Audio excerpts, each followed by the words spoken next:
Hi guys, my mom and my dad and Ida, we went to Morrison's and we got some fish. What kind of fish? It's Show the fish. huh? Show the fish. What's the fish? It's Luella's favorite. no, it isn't. You're so annoying. Don't do that. Don't do that. Not my Hang on. favorite at all. What is that? It's not my favorite, and I hate it so much that I really didn't even want to get it.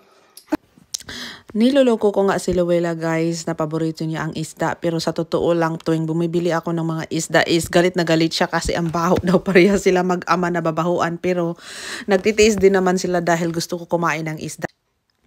Tuwing pinulot ko nga yung isda guys doon sa mga shelf, sabi niya tama naman dahil nakakatakot yung mga ulo. Nakakatakot yung ulo ng mga salmon daw.